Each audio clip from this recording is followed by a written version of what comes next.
checking right now.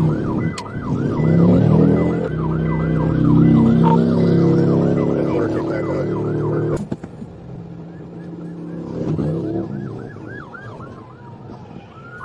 They almost lost it. Still southbound. Still. Copy. Just be advised you are approaching a dead end on Moorish there.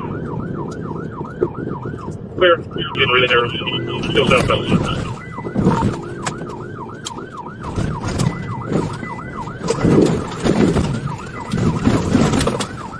They crashed and threw a...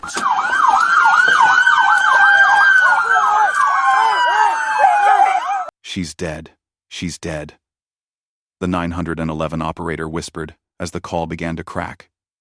That haunting line echoed in every officer's mind as they pushed into the smoke-filled room. Flames curled across the walls. In the center lay Cache Henderson, motionless, her body already failing. The firemen fought the blaze, but the truth was already sealed. She had not died by fire. She had been shot multiple times before anyone ever lit a match. Let's step back now, to before that terrible morning. Let's trace how a bright, resilient life was extinguished, how trust turned into betrayal, and how a killer almost got away. This is part 1 of the story of Cache Henderson, and by the end, one question will haunt you. How do you protect someone who lights up every room when the darkness closes in? On the gray, pre-dawn morning of the 26th of February 2023, Milwaukee lay still. The city stirred half asleep, yet inside an apartment building on North 29th Street, a single door stood silently locked, the air tense and waiting. At 5:30 a.m., a sound tore through that stillness. Neighbors heard a sharp crack, like a gunshot slamming against concrete. No one called out. No one intervened. Minutes later, a scent crept along the hallway. Gasoline. It drew curious, fearful eyes. Smoke spiraled from under the door. Instinct told someone something was wrong. Neighbors pounded, calling Cache's name. Silence answered. Some opened windows and smelled the acrid tang. Emergency lines lit up. Firefighters arrived, axes swinging, lungs colliding with smoke. They barreled inside. In the center of the apartment, amid charred furnishings and the stench of burned fuel, they found her. She was pale, still. Her body bore no fire wounds because the flames weren't the killer. Shots were. She had been murdered before the fire was set. The blaze was a lie. A smokescreen. Her name, Cache Henderson, 31 years old. A beloved figure in Milwaukee's LGBTQ+ and Black trans community, she had become radiant both by her struggle and her light. But that day, she lay silent. The fire was deliberate, the murder calculated. Investigators began combing the scene. Detectives, forensic teams, evidence markers trying to read a story in ash. They found a red gas can with residue in it, lying beside overturned furniture. A misfired bullet casing gleamed in the gloom of the room. Cache's car keys lay next to her, discarded. Nothing seemed random. The signs pointed to a plan someone came with purpose. They traced her life forward and backward. Cache had grown up in Chicago in a large, loving family. She had begun her gender transition in her early teens. Supported by those who loved her, that support became her foundation. She walked through life upright, proud, unashamed. She became a mentor, a spirit lifter, especially in Sheba Sisters, a group aiding Black transgender women. Her social media profiles were honest, not glamour, but realness. When she locked herself out of her car, she laughed and recorded it. When days were hard, she didn't hide. She showed resilience. In Milwaukee, she had carved out a life.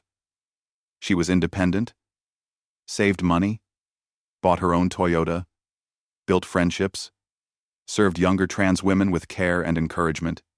Yet she also acknowledged fear. She spoke quietly to close friends of feeling watched, of mysterious invitations, of connections that made her uneasy. Sometimes, in late-night messages, she would speak of someone making her feel on edge, but she never named names. Phone records later revealed one name that recurred: Cordell Housey, sometimes spelled Howie in early reports. He wasn't publicly known as a romantic partner. He was a person she'd interacted with sometimes. But the nature of their connection was unclear. Before the murder, Cordell's phone logs showed Google searches such as Milwaukee transgender escort. That raised alarm bells. His digital footprints suggested he may have been seeking an intimate encounter with a transgender woman, but one where secrets were paramount. Investigators traced Cachet's Toyota on surveillance cameras. Around 3:44 a.m., the car appeared near her apartment building.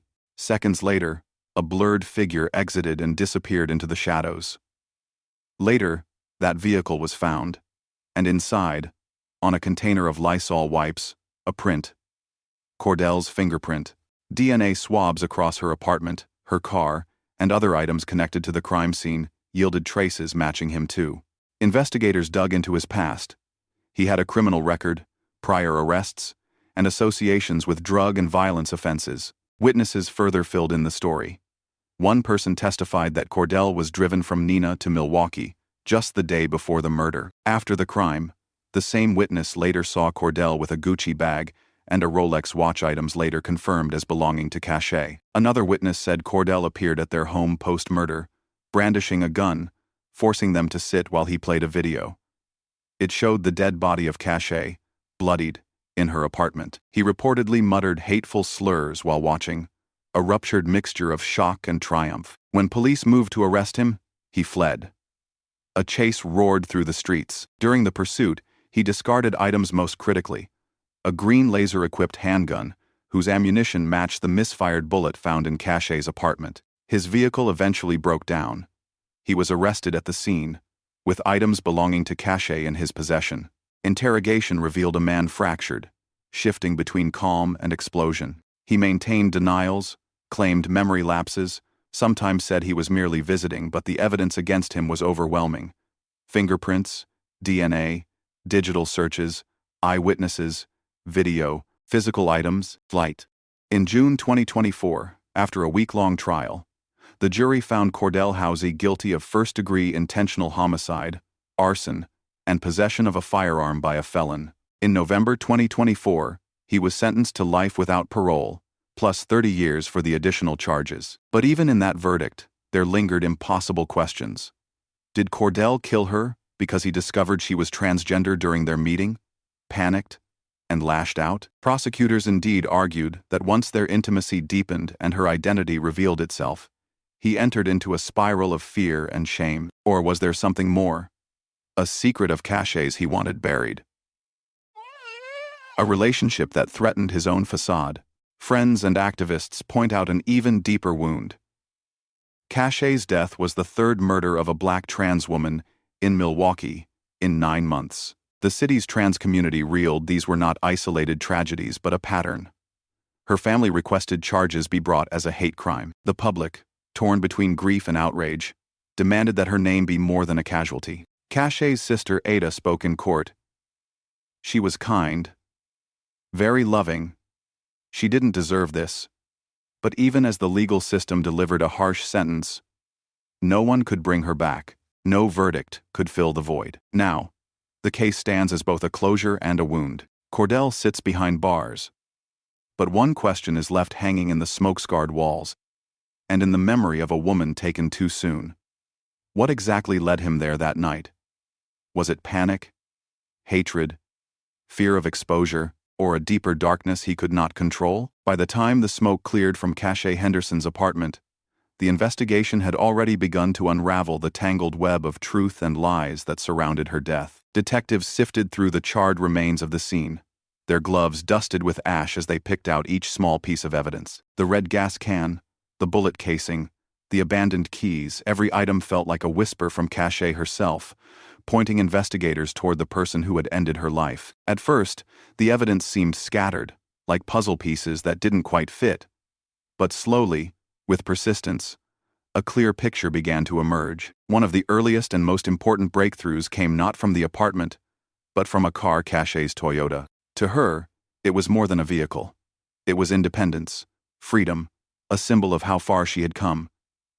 But now, it became a vault of evidence. Inside, police found a container of Lysol wipes. At first glance, it seemed ordinary. Maybe something Cachet herself had kept for cleaning. But under the careful eye of forensic technicians, it revealed what the killer had left behind: a fingerprint. When run through the database, that print lit up with a name: Cordell Howes.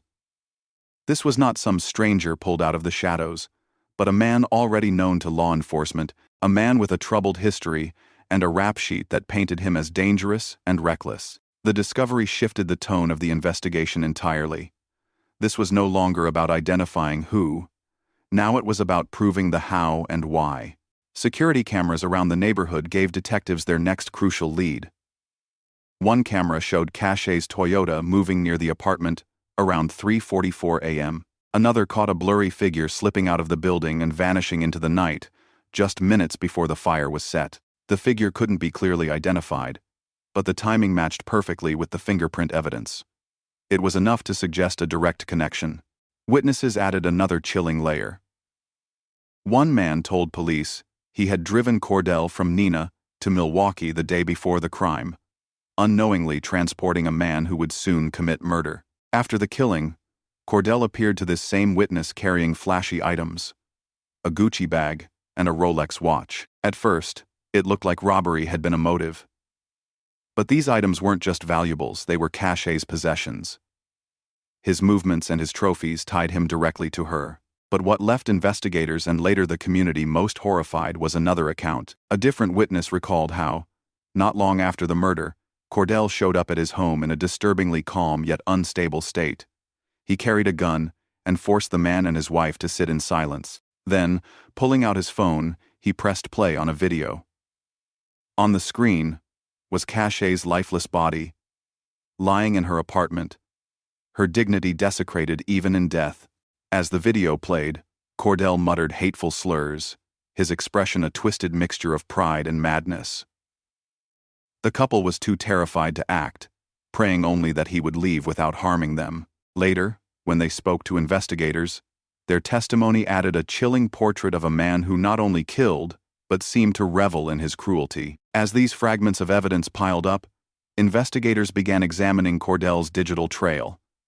What they uncovered shattered any illusion that this was a crime of impulse. His phone showed searches like Milwaukee transgender escort on the very day of the murder. It was deliberate, intentional. Cordell had sought out someone like Cachet. Police theorized that when the private encounter unfolded, Cordell's fragile sense of self-image collided with reality. He panicked, ashamed, terrified that others would discover his connection to a transgender woman. In that moment, instead of accepting what was in front of him, he turned to violence, pulling the trigger again and again before staging a fire to hide his act. The final pieces fell into place during Cordell's arrest. Police moved in, but he refused to surrender quietly. He fled, leading officers on a desperate chase through the streets of Milwaukee. In the chaos, he tossed items from the car, including the green laser handgun later confirmed as the murder weapon. When his vehicle was finally disabled, Cordell was captured with incriminating evidence in his possession. There was no longer any room for doubt. In June 2024, the case went to trial. Prosecutors laid out their evidence methodically. Fingerprints, DNA, video, stolen possessions, eyewitness testimony, and the digital searches. Each piece reinforced the narrative of premeditated murder.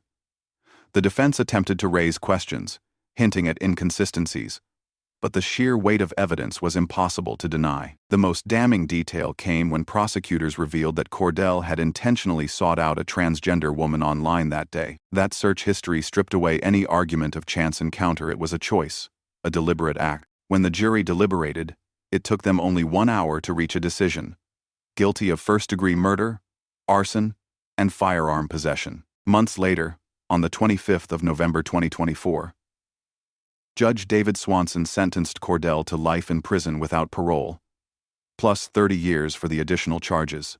The courtroom sat in silence as the sentence was read. Some wept, some stared at Cordell with quiet rage. For Cachet's family, justice had been served, but it could never be enough. Her younger sister broke down in tears, saying through sobs, "My sister is not just a name in the news. She was a friend, a sister, a daughter, and we will never get her back." Her words pierced the silence like a blade. Outside the courtroom, the grief spread wider.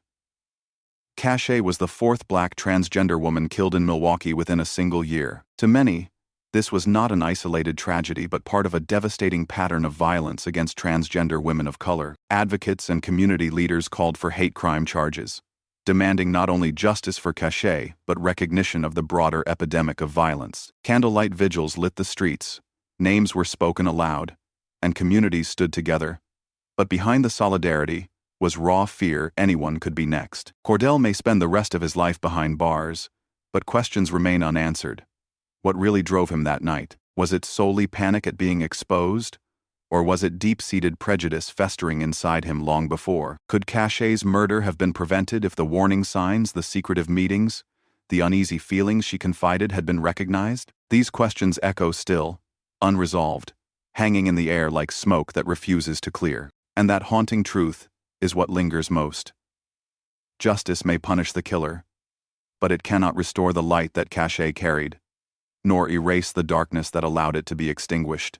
The sentencing of Cordell Housey closed one chapter in court, but outside the courtroom, the pain only deepened. For Cachet's family, each day after the trial felt like waking into the same nightmare. They had heard the verdict. They had listened to the judge declare life without parole. But their loved one was still gone. Justice on paper could not erase the empty chair at family dinners, nor could it bring back the vibrant voice that once filled rooms with laughter. Her younger sister's tearful words echoed across newsrooms and vigils. "My sister is not just a name in the news." Those who knew Cachet intimately understood that behind every headline was a woman who lived boldly, loved deeply, and refused to let the world silence her. For the Milwaukee LGBTQ+ community, however, Cachet's murder was more than a personal tragedy. It became a symbol, another reminder of a deadly pattern. She was the fourth black transgender woman killed in Milwaukee within 9 months. Each case was a name, a life, a story cut short. Together, they formed a chilling statistic that advocates were desperate to stop. Candlelight vigils lit up neighborhoods, with friends and strangers gathering to hold signs bearing Cachet's name. At these gatherings, her story was told and retold, not just the horror of her final moments, but the light of who she had been. People remembered her humor, her authenticity, the way she could make others laugh even when her own day had gone wrong. Activists called on leaders to recognize the murder as a hate crime, pointing out that the violence was not random. Cachet had been targeted not only as an individual, but as a transgender woman of color, living in a world where her very identity placed her at risk. Prosecutors, though successful in securing the maximum sentence, did not pursue hate crime enhancements. For many in the community, this decision left a wound. To them, failing to call it what it was meant, ignoring the broader violence transgender women face every day. Cachet's life was more than her death, and yet her death cast a long shadow. Friends remembered how she turned even small frustrations into entertainment on Snapchat, how she joined Sheba Sisters to support other trans women, how she wore her fashion as a declaration of her identity. Every memory carried the bittersweet sting of what had been lost.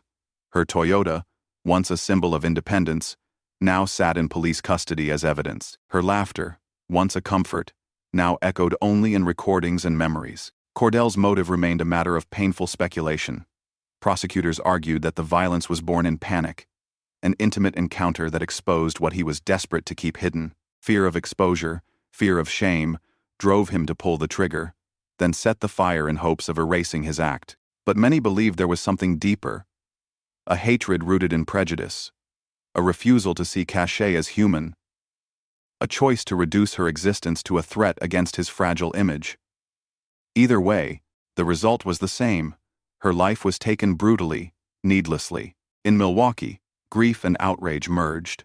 People demanded stronger protections, more recognition, better resources for transgender women who lived under the constant threat of violence. Local organizations rallied for change, insisting that Cachet's name should not fade into just another statistic. For them, her life became both a torch and a warning, a reminder of resilience, but also of the cost when society fails its most vulnerable. Yet even amid calls for justice, unanswered questions still haunt those who loved her. Did Cachet sense the danger in her final hours? Did she let Cordell in because she believed he was a friend? Or because she refused to live in fear of every stranger's shadow? Was there a moment when she realized her life was in danger? Or did it happen in an instant, without time for her to even comprehend? These questions linger, unanswerable. Gnawing at the edges of her story, Cordell sits behind bars, condemned to spend the rest of his life in a cell. But the silence he left behind is louder than any verdict. It hangs over her family, over her friends, over a community still fighting to make sure no one else suffers the same fate. Cachet once said, "I don't need permission to be myself." That declaration was both her power and her vulnerability in a world where being herself cost her everything. And so, the story doesn't end with his sentence. It continues in every vigil, in every young trans woman who looks at Cachet's photo and sees both inspiration and warning. It continues in the question that still refuses to let go. What truly killed Cachet Henderson, one man's panic, or a society that taught him her life was worth less than his shame? When the trial ended and the cameras packed away, most of the world moved on. But for Cachet's family, the emptiness remained. Her mother often described waking up each morning and expecting to hear her daughter's laugh echoing through the phone, only to remember that it would never come. The silence was suffocating, and though the justice system had spoken, it brought little comfort. A guilty verdict cannot hug you when grief hits hardest. A life sentence for the killer cannot fill the hollow space left in a family that lost one of its brightest lights. At the Sheba Sisters organization, where Cachet had volunteered for years, her absence was especially painful. She had been a mentor, a guide to younger trans women who looked to her not just for advice, but for hope. One member described how Cachet once pulled her aside when she doubted herself and told her, "You don't need to shrink for anybody. The world needs your full self." That kind of encouragement was priceless. Now, at community gatherings, the empty chair where Cachet would have sat was a haunting reminder that hate had stolen yet another role model. But Cachet's story wasn't just about loss, it was also about a wider pattern of violence. In the months following her death, advocates pointed out that her murder wasn't isolated. Black transgender women, in particular, faced staggering rates of violence, often at the hands of people they knew, people whose shame and prejudice turned deadly. National statistics backed this up, but for Milwaukee, those numbers felt painfully personal. 4 women, in less than a year, each with her own dreams, her own future, snuffed out. Each name etched into memorial walls. Each candle lit at vigils another flicker in the darkness. The outrage wasn't just about Cordell's actions, but about what enabled them. Why had his violence escalated so far before anyone intervened? Why did his shame turn into her death? And why, even now, were there so few protections in place for women like Cachet? Local activists pushed for reforms, from better police training to more resources for LGBTQ+ youth, hoping to prevent another tragedy. Still, for many, it felt like trying to patch holes in a sinking ship. Forensic details from the trial revealed just how deliberate the crime had been. Cordell had brought gasoline to Cachet's home, an act of preparation, not panic. He staged a fire to erase evidence, forgetting that science leaves traces even flames cannot destroy. His phone searches revealed intent. His fingerprints, his DNA, the stolen items, and even the chilling video on his phone told the same story. This wasn't an accident. It was a choice.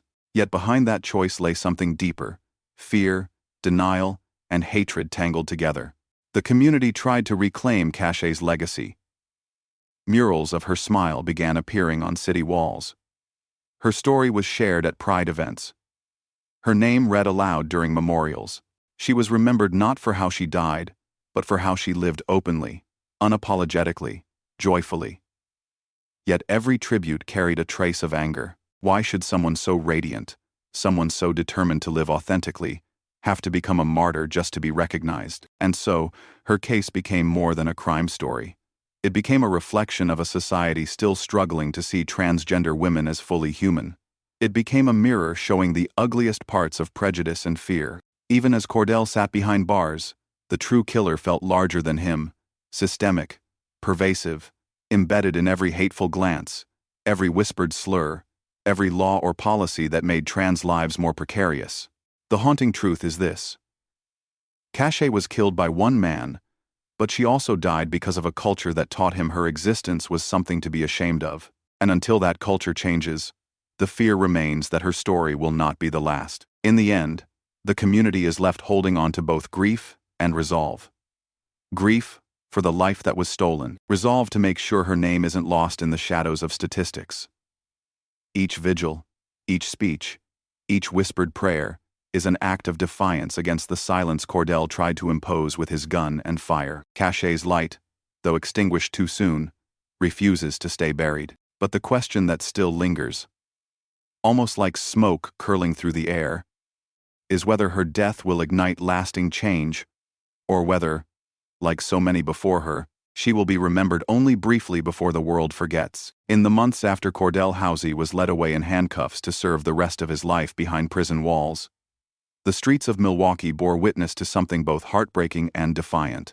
Murals of Cache's smiling face appeared across brick walls, her laughter painted in color where silence had once settled. Vigils were held not only in her memory, but in memory of every black transgender woman taken by violence. People gathered with candles flickering against the night sky, holding photos, speaking her name, demanding that the world finally listen. Her story had become more than one tragedy. It had become a symbol, a warning, and a rallying cry. But in the quiet spaces between protests and vigils, her family still struggled to move forward.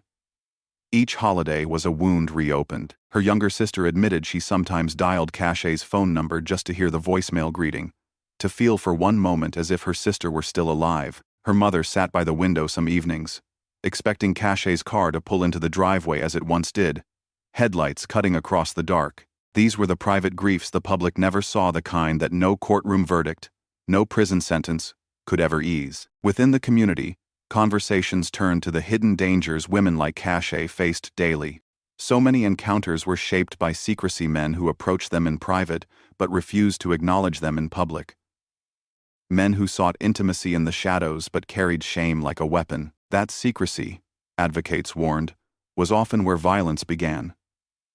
Cache herself had confided in friends that she sometimes felt watched, uneasy about certain connections. Looking back, those words now felt like premonitions. Cordell's motive remained complex, and though prosecutors painted it clearly, a man panicked by exposure, lashing out in violence, others saw a deeper story. His search history, his attempts to erase evidence, and the cold way he displayed the video of her lifeless body suggested more than panic. It hinted at hatred, at a twisted need to control the narrative, to punish Cache not only for who she was, but for daring to live authentically in a world that had never given him permission to do the same. In court, as the judge read out the life sentence, the silence was heavy.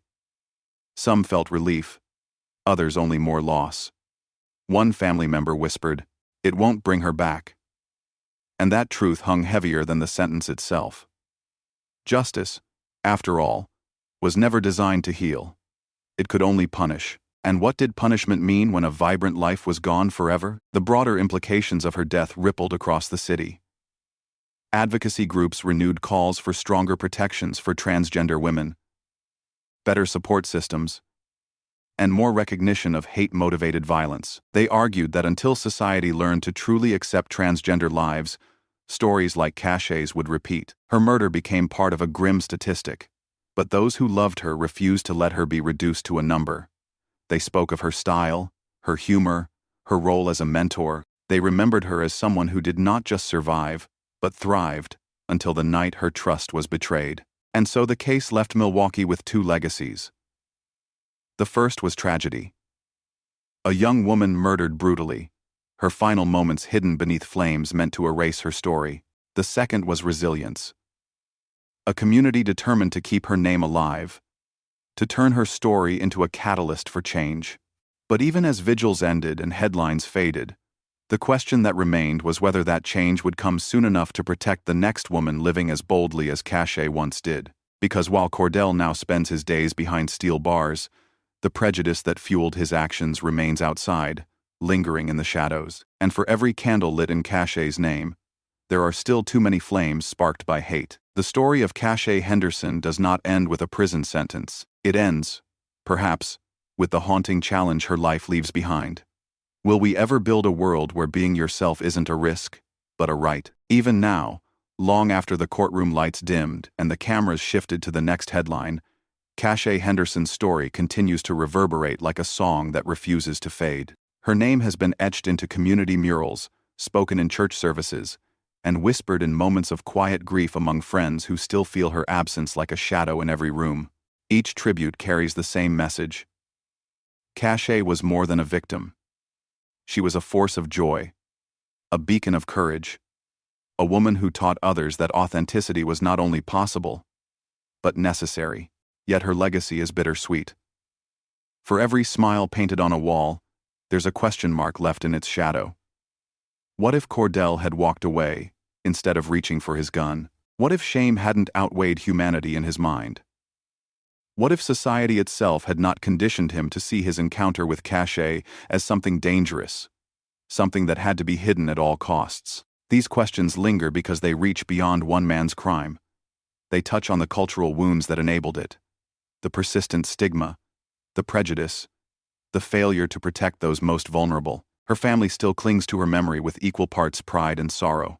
They remember her dancing in the living room as a child, radiant even then. They remember her fierce independence, the pride she felt buying her first car, the laughter she spread to others when she posted about life's small mishaps. For them, the world knows the horror of her last moments, but they carry the warmth of all the moments that came before. The hardest part, they've said, is knowing that the world will never again see her newest smile, hear her latest joke, or witness the way she lit up every space she entered. Advocates continue to say her murder was not just a tragedy, but a warning. It is a reminder of how fragile safety is for transgender women, especially Black transgender women, who face compounded risks from both racism and transphobia. To them, Cachet's death must serve as fuel for change, not just grief. Her story has been told at rallies, invoked in policy discussions, and carried by activists determined to ensure her life was not lost in vain. And yet, there's an uneasiness in the air,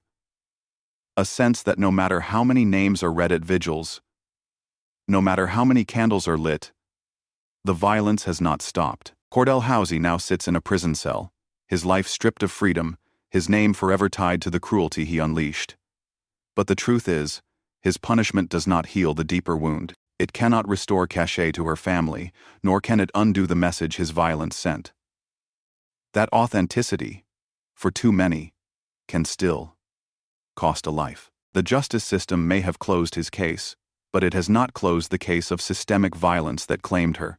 That case remains open, unsolved, demanding answers that no jury can deliver. So we are left with a haunting choice, whether to let Cachet's story fade into the long list of names that came before, or to carry it forward as a demand for a different world. A world where no one has to fear being themselves. A world where shame does not pull the trigger, where prejudice does not strike the match. A world where women like Cachet are celebrated while they live, not only mourned when they're gone. And until that world is built, her smile remains both a memory and a challenge. She once said she didn't need permission to be herself. The question that now lingers in the air is whether society will finally live up to that truth, or whether, like the smoke that filled her apartment on that February morning, we will let the haze of prejudice continue to suffocate the light. This is the haunting legacy of Cachet Henderson. Her story is not just about the night she was taken, it is about the world that failed to protect her, the courage she carried despite that danger, and the demand her memory makes on all of us. Do better, love louder, and never forget.